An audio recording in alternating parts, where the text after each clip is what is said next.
100 years separates their reigns. Different eras, different societies, almost different worlds. Two women, Elizabeth and Victoria. Two queens who have steered their course through periods of extraordinary change. In the British monarchy's 1,000-year history, their like has rarely been seen. Their longevity is unrivaled. On the 9th of September, Queen Elizabeth II will become the longest reigning monarch in British history. She will break the record set by her great-great-grandmother, Queen Victoria, who was on the throne for 63 years and 7 months. Yet they became monarchs unexpectedly at a young age. Neither Queen Victoria nor Queen Elizabeth were born to be queen, and indeed, there was no great expectation that either of them would be. I think certainly we'll look back and say there's been the biggest changes in society under these two female monarchs. I think history will look back on them both and compare them because it's really so incredibly unique. And both of them symbolize their country, and that's what's so wonderful about monarchy. It is a symbol above politics.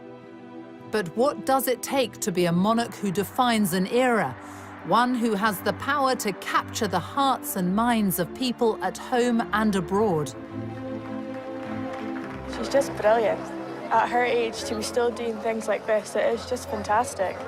I never really got this whole Queen thing, to be honest. I really didn't. But I've got it now, and I just... Okay, sorry, I posted on Facebook that I've fallen in love with the Queen. As the Queen reaches this milestone, we look at the long reigns of two extraordinary women and ask how they've managed to provide such enduring stability in an ever-changing world.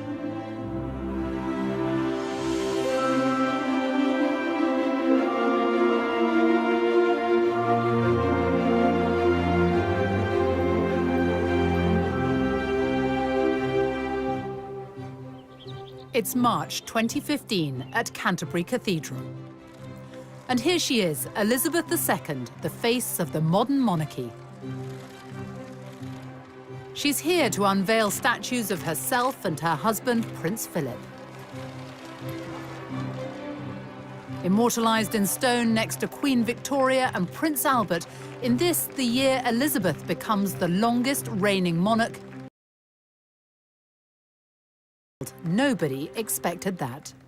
On April the 21st, 1926, a child was born to the Duke and Duchess of York, Elizabeth and Prince Albert, who was the second son of King George V. Elizabeth Alexandra Mary came into this world a princess. Her popular uncle, the Prince of Wales, was next in line to the throne, followed by her father. So no one ever expected that one day Elizabeth would become queen. And she certainly wasn't born in a palace. In fact, she was born right here. On Bruton Street in Mayfair, now a restaurant. A plaque is the only reminder that before the bombings of World War II, Elizabeth's home stood on this site. And here they are, the family at their home in 1927, and Nanny and baby Elizabeth.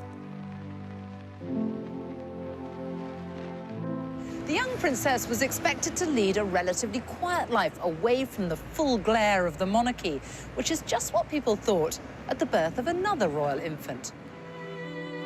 Victoria was born in a palace, Kensington Palace, on May the 24th, 1819. At birth, she was fifth in line to the throne. And even though her mother was fiercely ambitious, no one could have known that Victoria was destined to become queen. She too was raised quietly, away from court, under the care of her strong-willed German mother, Victoria Maria Louisa, the Duchess of Kent. Here she is, Victoria. Victoria herself. Victoria spent her childhood here in Kensington, and she said herself, "I had a very unhappy childhood." And she was also a long way from the throne. No one thought she'd ever come anywhere near it. Basically, when she was born, she was intended to be married into other royal families, a very minor royal, so no one thought anything much of it. By her own account, Victoria was brought up very simply here in a suite of rooms on the first floor of Kensington Palace. It was a privileged but isolated existence. What we do know is that she remembered later on this terrible, oppressive, melancholy childhood. We think it was a little bit more complex than that. In what way? Well, she was lonely, but she was also very imaginative. She had 132 dolls, and they're all very neatly and in a very organized way listed in her inventory, which she kept at the time. She must have had a sort of very, a dream world, the way she played with these dolls. I suppose she had a lack of friends. We wonder whether some of the costumes could possibly be made from fabrics that made Princess Victoria's dresses. That's not something we're able to prove, but it's a possibility. Before she was 1, her grandfather and father died. And when her uncle George IV passed away, another uncle became king, which meant she was next in line to the throne at the age of 11. Life became even more restrictive. Her mother kept her under, well, pretty much lock and key. They called it the Kensington system. They wanted control of her. So they kept her under 24-hour surveillance. She wasn't allowed to have a single minute alone, because what they wanted was her to come to the throne at, say, 10, 12, and they be the one in the power. They be the one being regent. She was sheltered and protected, and she even shared a bedroom with her mother until the day she became queen at the age of 18.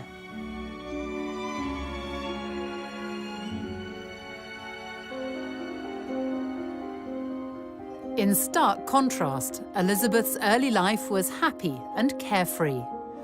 She had the constant companionship of her younger sister, Princess Margaret. Princess Margaret. We four. They had the common touch. They had ordinary Scottish nannies. Scottish nannies looking up. Boba MacDonald taught her how to iron the wrapping paper of her presents and put it away in a drawer so that she could reuse it. But she went on the bus, she went to the museums, and all the time, in those early years, she was just being prepared for the life of a young lady of the middle to upper classes. But all that changed suddenly in 1936. It was the year of the Three Kings. In January, King George V, Elizabeth's grandfather, died. Her uncle took the throne as King Edward VIII, but his reign lasted just 325 days. He abdicated in order to marry the twice-divorced American Wallis Simpson. By December that year, Elizabeth's father was king. Elizabeth moved here to Buckingham Palace with her family at the age of just 10. Her father was now king, and it must have been a huge change for the young princess, who until then had been raised in a more modest family home, albeit in Mayfair. It was 1937, exactly 100 years after Queen Victoria had arrived here at the age of 18. Victoria left Kensington Palace just weeks after becoming queen. Her first requests were for time alone at last away from her mother and a bedroom of her own. She got much more than that. Victoria became the first monarch to make Buckingham Palace her official residence. Over the years, she transformed the place, and visitors to this day are still met by the paintings of her nearest and dearest. How much did Queen Victoria change Buckingham Palace, and why? Well, I think she wanted to make it a centre of court life, and court life, I think, of a very different sort. I mean, the thing about the monarchy in the middle of the Victorian period was that it became respectable for the first time. And really, this was a palace which was going to house a court which was the epitome of the kind of new morality of the family and of society. Elizabeth has transformed this palace in another way. In 1962, she opened the Queen's Gallery to give the paying public access to the royal art collection. In 1993, she opened the doors even wider. Tens of thousands now take the chance to wander through the staterooms, with ticket and gift shop sales going towards the upkeep of the artworks.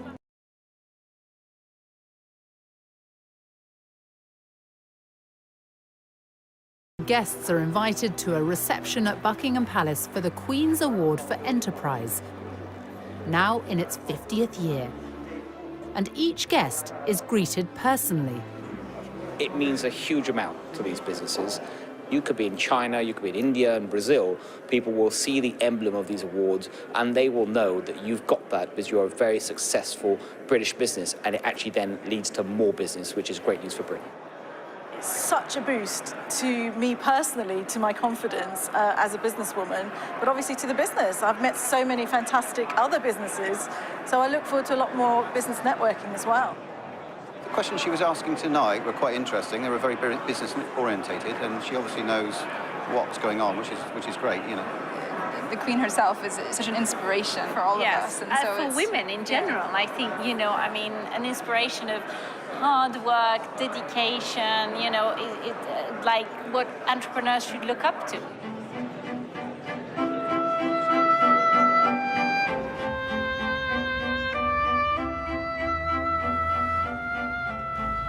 Buckingham Palace, it's such an iconic building. It's hard to imagine that it hasn't always looked like this. But Queen Victoria wanted to extend the palace, and so she sold Brighton Pavilion to pay for it and added on this whole frontage, everything you can see now, including, of course, one of the most famous balconies in the world. Here's Victoria in 1893, first photographed on the balcony. And Elizabeth, her great-great-granddaughter, making her debut as a baby.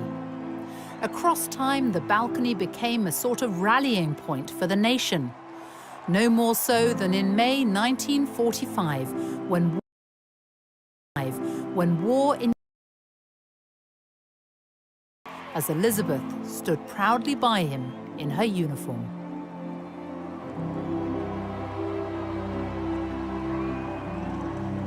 Growing up during World War II shaped the future Queen. In 1940, she was the teenager who gave this radio broadcast for children forced to evacuate their homes.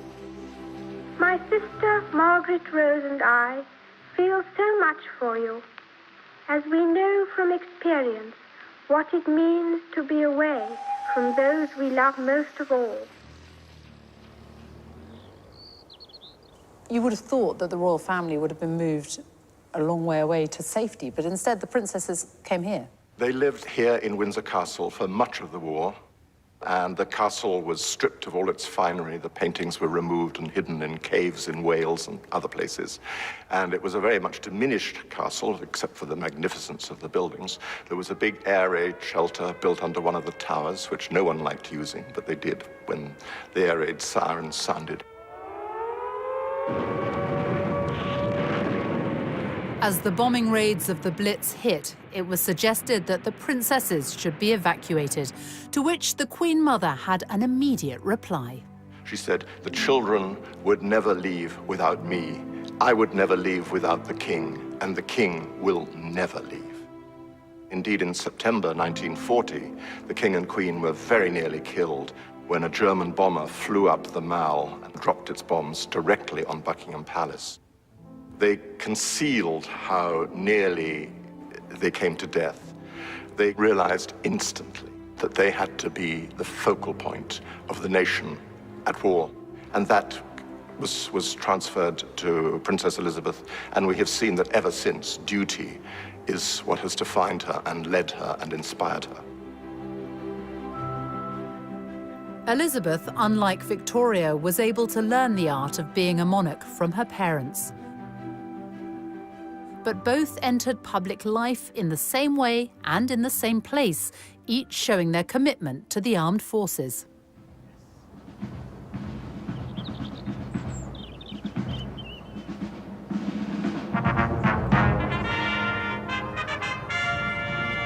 Queen Victoria came here to Windsor Castle to review her troops for the first time when she was just 18.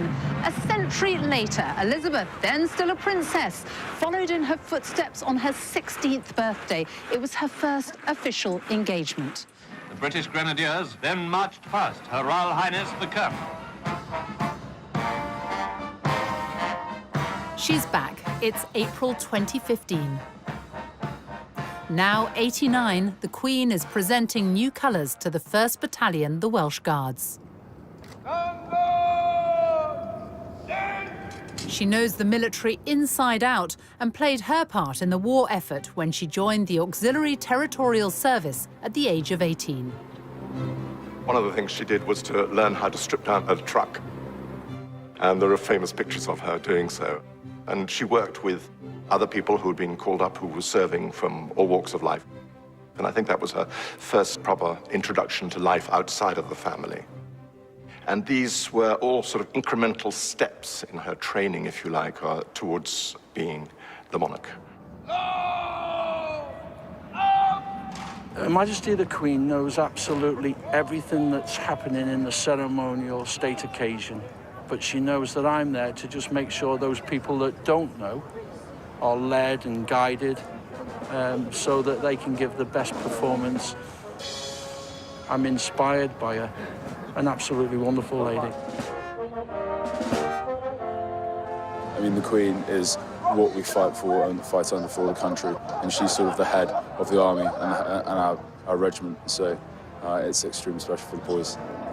Do you think that the Queen really does understand what you do, what you go through? 100%, 100%. I think she probably knows more than anyone in her time of understanding what sacrifice for the country is, and she's an extremely special person. Recognition from the monarch has always been highly prized. At the end of the Crimean War in 1856, Queen Victoria introduced the Victoria Cross for bravery. A medal has been created in Elizabeth's name too, the Elizabeth Cross, for the next of kin of British servicemen and women killed on military operations or by terrorism. 2 recent tours of Afghanistan have seen the Welsh Guards lose 9 men. Lieutenant Mark Everson was one of them. You have been awarded the Elizabeth Cross. Yeah. In memory of your son. Yes. Just explain what the Elizabeth Cross is and how important it is to you. Most awards that are given to soldiers, but this is something for the families, which is actually saying, you know, the families are involved in this as well. However prepared one is for soldier death, it leaves a huge hole in families.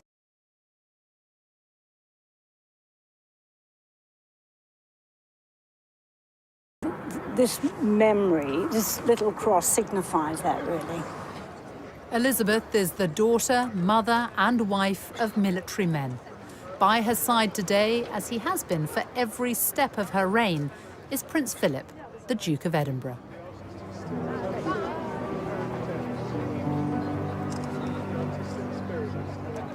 They got to know one another in 1939, as Elizabeth accompanied her parents on an official visit to the Royal Naval College, Dartmouth.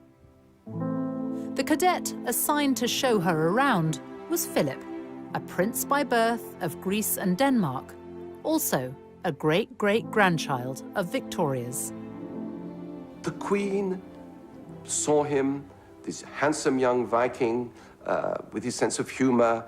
I think right at the start, his lack of reverence, his sense of informality appealed to her, as well as his stunning good looks.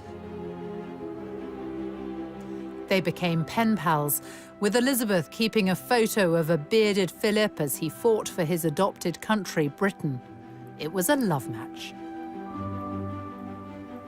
And in 1946, after a holiday at Balmoral, they got engaged, and though secretly, because the King and Queen asked them to postpone the public announcement until the following year. Royal family and Princess Elizabeth's fiancé have permitted these special film studies to be made in response to the rapidly mounting worldwide interest in the forthcoming royal wedding on the 20th of November in Westminster Abbey. I am Alexandra Mary.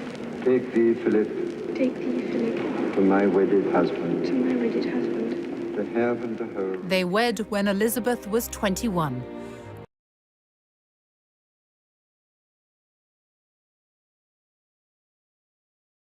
And that of any other British sovereign. It's a cornerstone of Elizabeth's reign. As she's said in several tributes to him, he is the rock on which her work as a monarch has been based. He has quite simply been my strength and stay all these years. And I and his whole family, and this and many other countries, owe him a debt greater than he would ever claim, or we shall ever know. Queen Victoria had her rock too. For Victoria and now Elizabeth, a vital thread through their lives has been the love and support of their husbands. Both married European princes, both met their husbands-to-be when they were very young and then got to know them slowly through letters. He also looked like a film star. I mean, there's something very romantic in the fact that both Prince Albert and Prince Philip were both sort of gorgeous to look at. You know, that builds up the whole fairy tale. Victoria was 16 when she met Prince Albert of Saxe-Coburg and Gotha. He was her first cousin from Germany. It was determined, more or less, from childhood onwards, that Victoria would marry one of those Coburg children. There were some other candidates for her to marry, but that was the obvious one. And it was her great luck that she fell in love with him, besottedly. It was a real love affair and love match from the beginning. They kept in touch by letters, and she described him as so sensible, so kind, and so good, and so amiable too. She really hadn't had a chance to have anyone to love. She and her mother had been at loggerheads. She had no sister, no friend, no father. So she'd been a very lonely child, and all this passion had really pent up inside her. Obviously, Victoria's wedding to Albert on a grisly February day is essentially a private service. Victoria herself said that she noted every detail. Indeed, she does appear to have noted every detail in her journal afterwards. I think for Victoria, it was a wonderful day in every way. The couple were married in 1840. Victoria was already queen, so she had to propose to him. They went on to have 9 children. Albert brought an experience of the world Victoria had never known. He developed a strong interest in arts and culture and built the Italian Gardens in Kensington as a testimony of his love for her. She rejoiced in her marriage to Albert, and it had for her a significance only rivaled by her coronation day. Victoria's coronation came after the death of her uncle, William IV. It's one of the quirks of the hereditary system that one is expected both to mourn and rejoice at the same time, mourn the death of one sovereign, rejoice in the accession of the next. I think in 1837 there is a definite imbalance. There is notably more rejoicing than mourning. She loves being queen at the age of 18. She tells the wife of a courtier that she woke up one morning afraid it might all turn out to be a dream. She thoroughly enjoys the dream. 400,000 people flocked to London for her coronation, helped by the transport revolution, the railways, and the hopes of a nation resting on youthful shoulders, something shared by only 2 women in more than 100 years.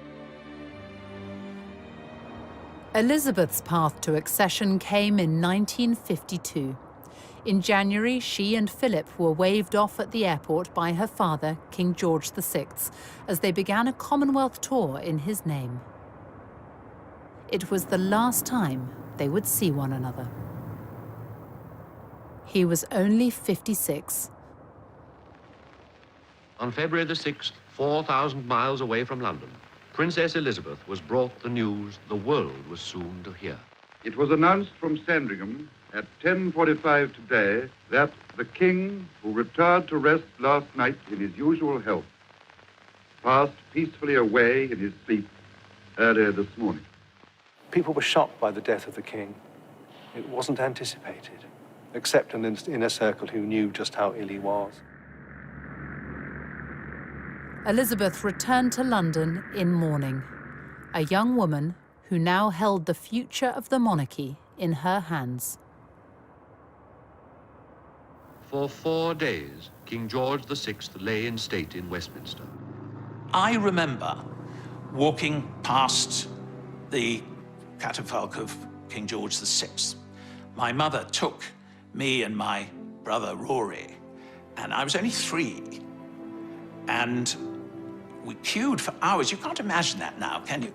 Queuing for hours outside Westminster Hall. But she said, you will remember. You will remember this all your life, and this is something we owe him. The nation mourned for the man who had saved the British monarchy. He passed on the essential value of duty to his daughter, something his great-grandmother, Victoria, understood well herself. In 1838, Queen Victoria, at the age of 19, came here to Westminster Abbey for her coronation. Just over a century later, her great-great-granddaughter Elizabeth followed in her footsteps and was crowned right here in the very same place. More than 8,000 people packed the Abbey that day, and millions were watching on the television around the world. Elizabeth was 27 years old and the mother of 2 young children.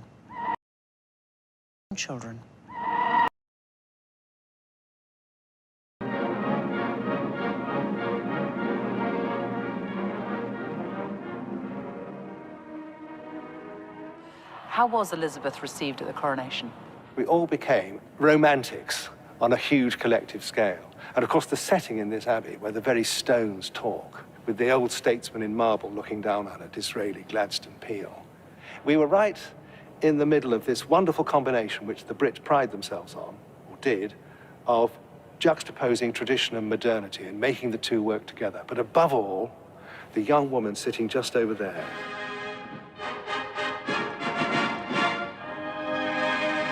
seared across the Velcro of memory, and it's a very dazzling searing because post-war London was very drab.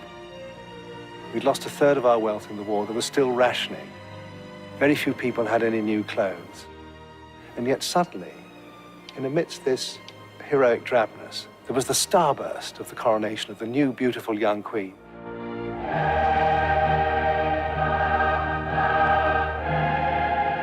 I remember it. I was on Victoria Embankment, and it was a kind of magic moment when the great golden coach went by, and then this smiling figure.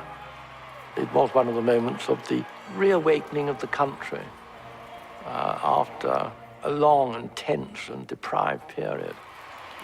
And for those who weren't there, thanks to the revolution of television, the nation could watch from their living rooms. 27 million people in Britain in June 1953 watch at least half a day's television coverage. The number of BBC licence holders doubles that day. So there is this sense of what newspapers refer to as coronation fever. We've only known in recent years that it was, in fact, the Queen who said, yes, it ought to be televised. An acknowledgement that the monarchy, as it were, belongs to the people. You've got to, with the new means of communication. And then this smiling figure, just all the diamonds reflecting, with the Duke of Edinburgh. But I mean, I remember it so absolutely vividly. 5 months after her coronation, Elizabeth returned to the Commonwealth tour she'd begun before her father's death. Now she was Queen and also head of the Commonwealth of Nations, which, from small beginnings, has expanded during her reign to take in 53 countries. She has visited almost all of them. I think historians will look back on the reign and achievements of Elizabeth II and pick out the Commonwealth. The Commonwealth is a real family, so successful that countries that are not former British colonies have asked to join and been allowed to join. For Victoria, she was Empress of India, with the reach of a global superpower, the British Empire. Not that she saw much of it. Britain did rule half the world And it stretched everywhere from Canada to Australia and included great tracts of Asia and Africa. And it's true that Queen Victoria didn't visit any of these places. She was very much in touch and thinking about them a lot. She became besotted with India and Indian culture in her later years. She taught herself Hindustani, and she could speak a little bit of Urdu. She would have loved to go to India, but they didn't let her. So in her mind and her spirit, she traveled, completely unlike Queen Elizabeth, who actually travels. Queen Elizabeth II has crisscrossed the globe for more than 60 years. Here and abroad, she has shaken the hands of history. It's June 2015, and once again, the red carpet is laid out on foreign soil. This is Berlin's take. This is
but that will not faze the most well-travelled monarch in history. The Queen first came to Germany on a state visit in 1965. It was a country still divided by Cold War communism. Her visit was a gesture of solidarity and a step towards normalizing relations with Germany in the decades after World War II. People still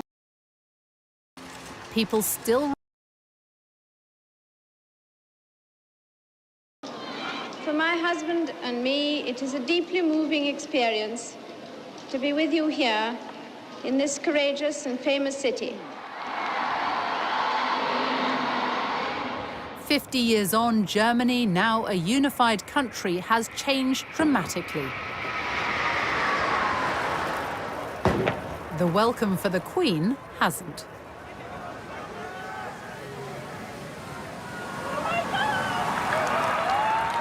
Wherever the Queen goes, she brings with her a sense of occasion, and there's been real excitement here in Germany in the run-up to this visit. She's on every front page today, and the papers are full of what to do, what to wear if you meet her. And German television has been running British-themed programmes. And that's the thing about the Queen. Wherever she goes, she brings with her an indefinable something that no one else can.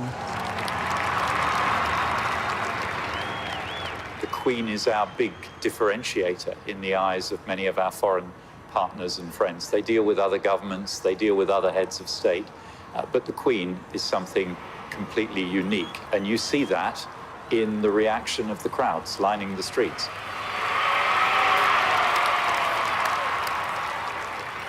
Two of the most powerful women in the world, one a monarch, the other the German Chancellor, who has been dubbed the Queen of Europe, and the German Chancellor, who has been dubbed the Queen of Europe. And given the question mark over the future of Britain in the EU, the timing of this state visit is being seen as something of a diplomatic coup.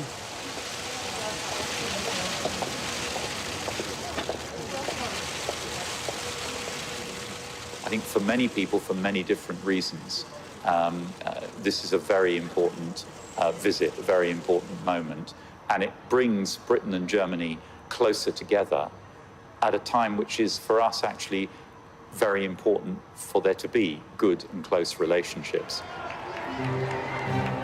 As a constitutional monarch, the Queen must remain politically neutral. Hers is more of a personal power. Arriving at the state banquet, she is wearing Queen Victoria's rubies as she delivers words echoing a lifetime of experience. We know that division in Europe is dangerous and that we must guard against it in the West as well as in the east of our continent. That remains a common endeavour. Flying the flag for the United Kingdom at the British ambassador's residence in Berlin. Every year, a garden party is held to honour the Queen, but this is the first time she and the Duke of Edinburgh have actually been able to attend. The interest in Germany in the Queen is already big. People have been thinking about the institution of the monarchy and about the overall relationship between Germany and the United Kingdom. In diplomatic speak, we'd call it soft power. It's what the Queen stands for. It's the values that she embodies, and that has deep impact. There's all those disputes we do have at the moment in Europe about Britain and Europe and the rest of the world. So it's important that we do have this unifying personality. She's there and she stands for something and a value that is not changing. And so it's like an authority. You know, all the emotions here at this garden party that show that there's a very strong belief in Germany that please stay in the EU, we need you. Very smiley and talkative, actually. Yeah, and I never really got this whole Queen thing, to be honest. I really didn't. But I've got it now, and I just... Okay, sorry, I posted on Facebook that I've fallen in love with the Queen.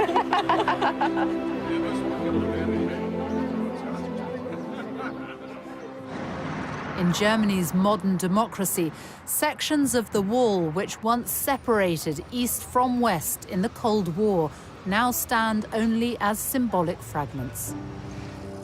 And this is a country which remembers its deeper past, those who were killed in one of the most dreadful persecutions in history.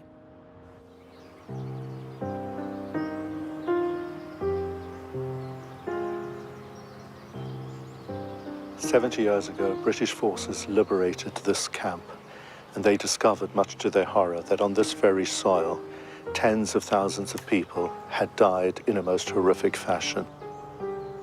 It was liberated by World War II Allied troops in April 1945.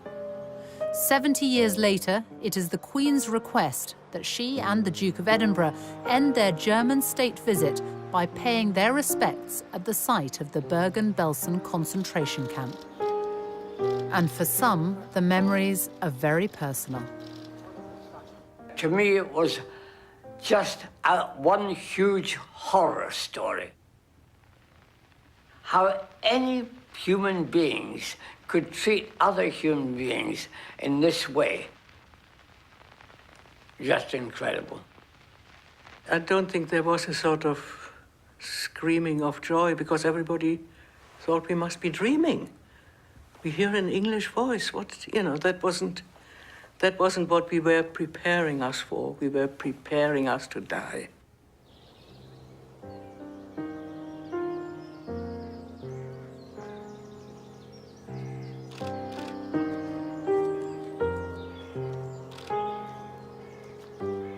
her visit shows that she takes human suffering seriously. She identifies with the pain and deep suffering of the Jewish people. And together with so many other people, she's absolutely determined to guarantee that the horrors that took place here in Belsen will never happen anywhere else again.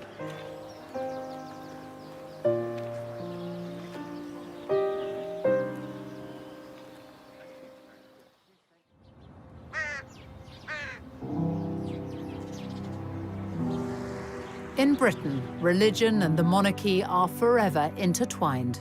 Since King Henry VIII famously separated the English Church from Rome, every monarch has become defender of the faith and head of the Church of England. Victoria. She was devout, outspoken on church matters. She even wrote about her views on sermons in her diaries. I think that sincerity of faith is something that Queen Victoria shares with Elizabeth II. I feel absolutely sure that both women, in what is unquestionably a very lonely position, have felt upheld at moments, many moments possibly in their reign, by a very strong Christian faith. Many have found the practice of quiet personal reflection surprisingly rewarding, even discovering greater spiritual depth to their lives. In her Christmas broadcasts, she talks often about how the teachings of Christ are what inform and inspire her.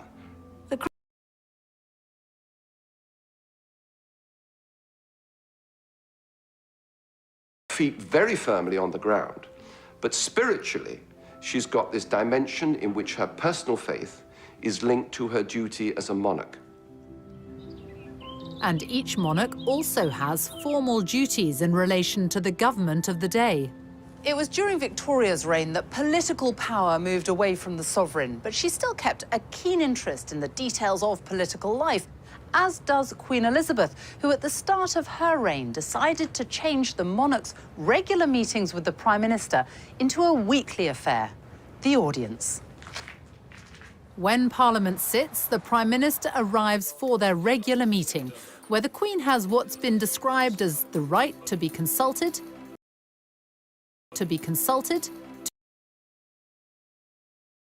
the course of 12 British Prime Ministers.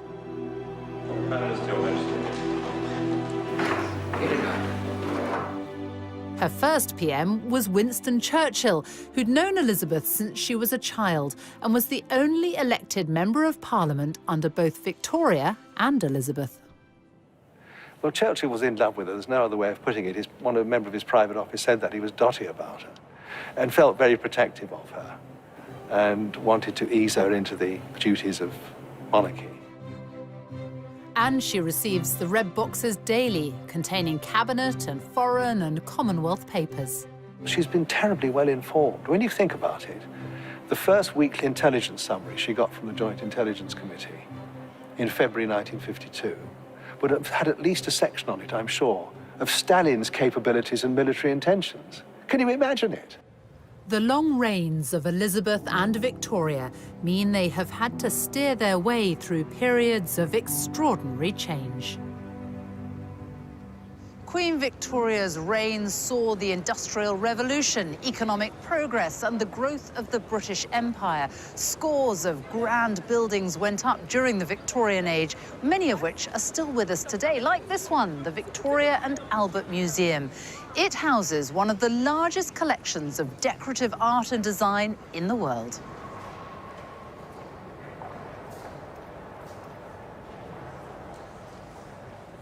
So, what is Victoria and Albert's legacy in terms of art and culture? It's fundamental. I mean, this museum, as you know, is the Victoria and Albert Museum, and that name is not an accident. It was renamed the Victoria and Albert Museum in 1899, and it was one of Queen Victoria's last public appearances when she came to lay the foundation stone of the front of our museum. How big a role did Victoria and Albert have in bringing the arts to the people? Throughout her life, and indeed throughout Albert's life, they were actively promoting education and culture, art and science. This whole complex at South Kensington is thanks to the way they supported and promoted these activities. So much so that this area became known as Albertopolis, also taking in the Albert Memorial, Victoria's vast tribute to the man she adored, who died at the age of 42. The great expansion seen in the Victorian age has not been repeated during Elizabeth's reign. Instead, there have been huge leaps in science, technology, medicine, even space travel, and far greater freedom and tolerance. In an age of rapid innovation and cultural change, the Queen recognises pioneers from every field. At Windsor Castle, she has a gathering of the holders of the Order of Merit. It's a celebration of the elite from music, art, medicine, astronomy, architecture, theatre. Queen Victoria may have been the first monarch to try the telephone with none other than the inventor Alexander Graham Bell. But it was Elizabeth who, in 1958, made the first direct-dialed long-distance telephone call. This is the Queen speaking from Bristol. Good afternoon, Lord Provost. Good afternoon, Your Majesty. She was the first British monarch to send an email in 1976, and has a Twitter, Facebook, YouTube, and Flickr account in her name.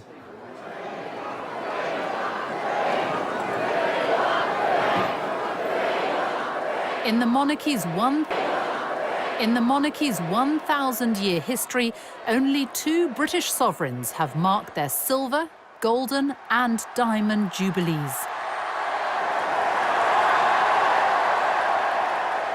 Victoria and Elizabeth. To mark her 60 years on the throne, Elizabeth chose to be photographed in front of the Queen Victoria Memorial with the diamonds worn by Victoria more than a century earlier. And if a Jubilee celebration is a test of popularity, it's one the Queen easily passed. Hundreds of thousands turned out to celebrate. Her speech that year seemed to recognise her unique place in the world. I have been privileged to witness some of that history, and with the support of my family, rededicate myself to the service of our great country and its people, now and in the years to come. Hip hip! Hip hip! Hip hip!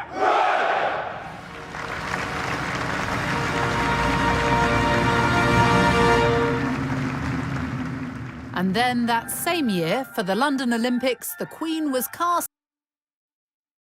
Long reign can bring challenges.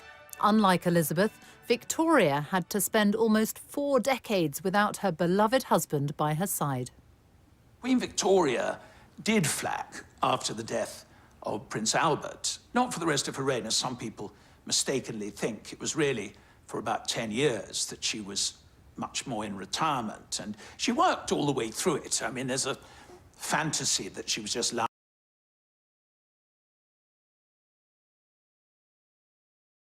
years. The politicians constantly feared, because she was so reclusive and shy and didn't like waving from balconies and didn't wear crowns, that somehow or another she was out of touch. And in a very mysterious way, she wasn't. In June 1897, Queen Victoria was persuaded to make an effort for her Diamond Jubilee. She was captured in this rare footage, and she had an empire to call upon. London had never seen anything like it. The Bengal Lancers, people from all over the world, African warriors, parading through the streets with all their wonderful costumes and uniform.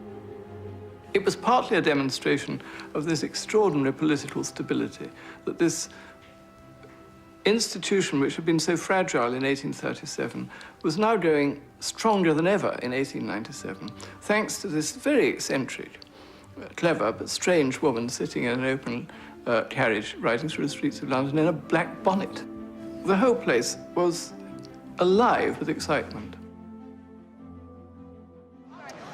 Both Victoria and then Elizabeth came here to St Paul's Cathedral to mark their Diamond Jubilees.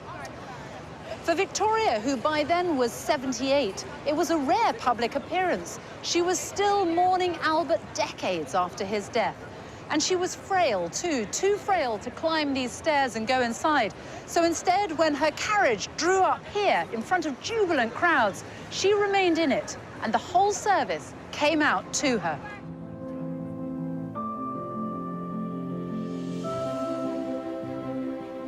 But we do know what Queen Victoria thought about her Diamond Jubilee. She wrote about it in her journals, and just a few years ago, Queen Elizabeth had them all put online. Victoria wrote, "A never-to-be-forgotten day. No one ever, I believe, has met with such an ovation as was given to me, passing through those 6 miles of streets, including Constitution Hill. The crowds were quite indescribable, and their enthusiasm truly marvelous and deeply touching.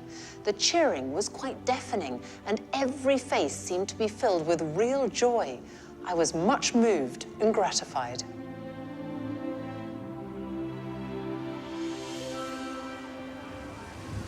As well as being visible, the monarch must connect with every part of the United Kingdom.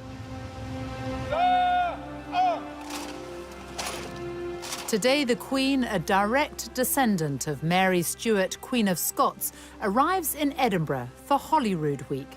It starts with the ancient ceremony of the Keys, unchanged since Victoria's time. Well, it's a very significant process because it's the presentation of the city's keys to the monarch. But also, you know, for people of the city, it's a meaningful event because it's about the Queen's authority in the city. It's also about a welcome for garden party guests in the spectacular grounds of the palace.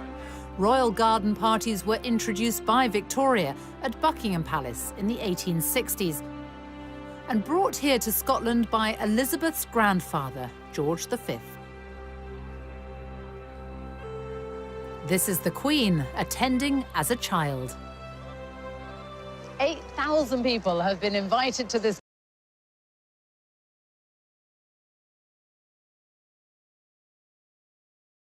and heritage.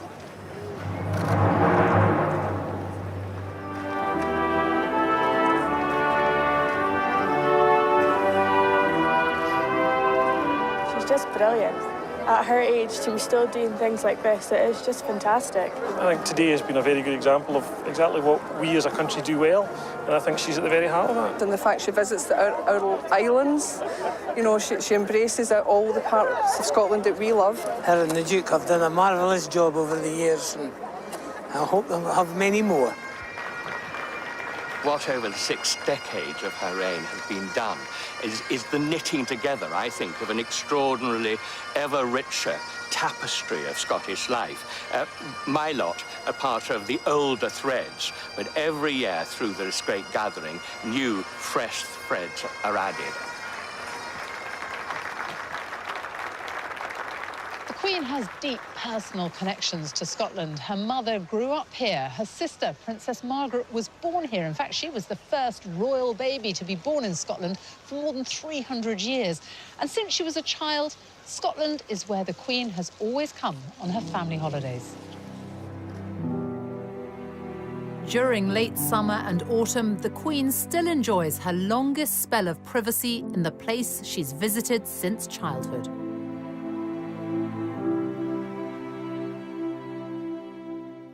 It's a tradition started by Victoria, who in her 20s was only the second reigning British monarch to venture north of the border since the days of Charles I.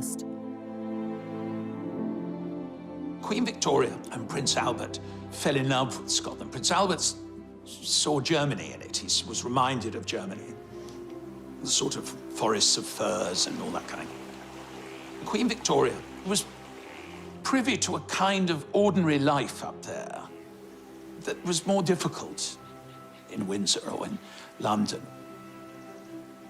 Victoria did deer stalking and watercolours and long walks in the heather and getting rained upon and all that.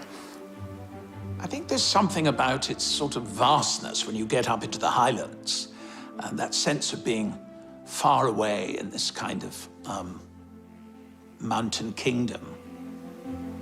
Victoria and Albert bought land here, which they developed, building the magnificent Balmoral Castle.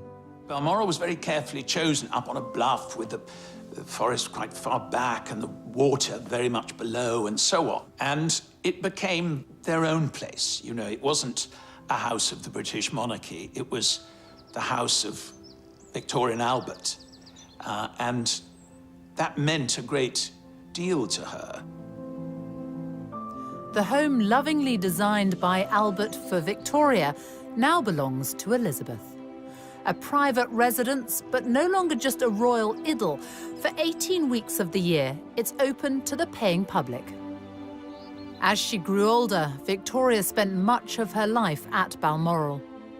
She was here on Wednesday, the 23rd of September, 1896, the day she overtook her grandfather, King George III's record. She wrote, "Today is the day on which I have reigned longer by a day than any English sovereign." Just days after Victoria had become the longest reigning monarch, she was pictured right here beneath the terrace at Balmoral. It was a very special moment, and that's because it was the first time that Victoria had ever been captured on film.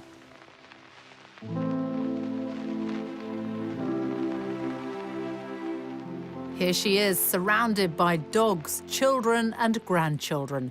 Victoria, a focus of national unity, who chose to mark her momentous day quietly. Elizabeth will also be in Scotland, but will carry out some official engagements.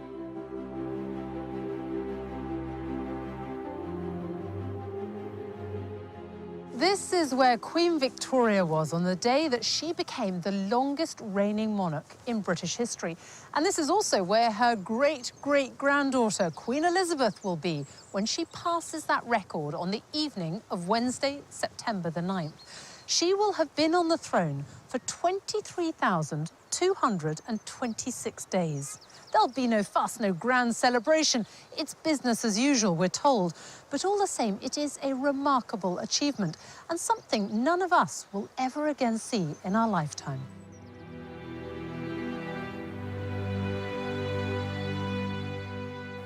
Even for those that don't think about the monarchy or don't follow it particularly, the fact that she is there and it's there as an institution and she never puts a foot wrong. I don't think we should withhold our gratitude to both women for keeping this institution, which I think many people cherish, in spite of all the jokes we make about it. By being inscrutable, untouchable, unfashionable and unfaddish, the Queen remains a concept that all people potentially can connect with. And I think that's a very important and valuable aspect of our national life. And she simply is always out there, meeting people, speaking to people, and very much identifying herself with the whole population, not just one certain group of it. Politicians come and go when they talk about the big society. The Queen and the royal family have practiced it and continue to practice it in all sorts of ways. And that stems totally from the sense of duty and religious convictions of Elizabeth II. This is a great country, and one of the reasons it's great is because we have had this continuity of kings and queens for so many centuries. And this queen is probably going to be seen as one of the greatest of all. I think what she has done is she has made us all believe again in the viability of the institution she represents. And to me, that's a great achievement. I declare before you all that my whole life, whether it be long or short, shall be devoted to your service and to the service of our great imperial family to which we all belong. That I shall not have strength to carry out this resolution alone, unless you join in it with me, as I now invite you to do.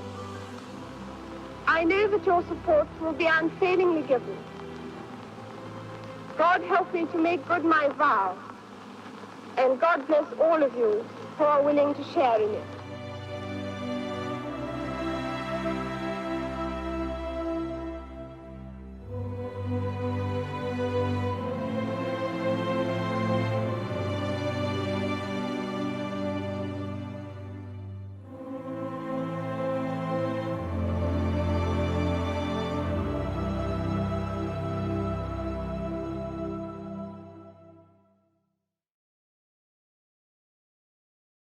And Prince Albert, who was the second son of King George V.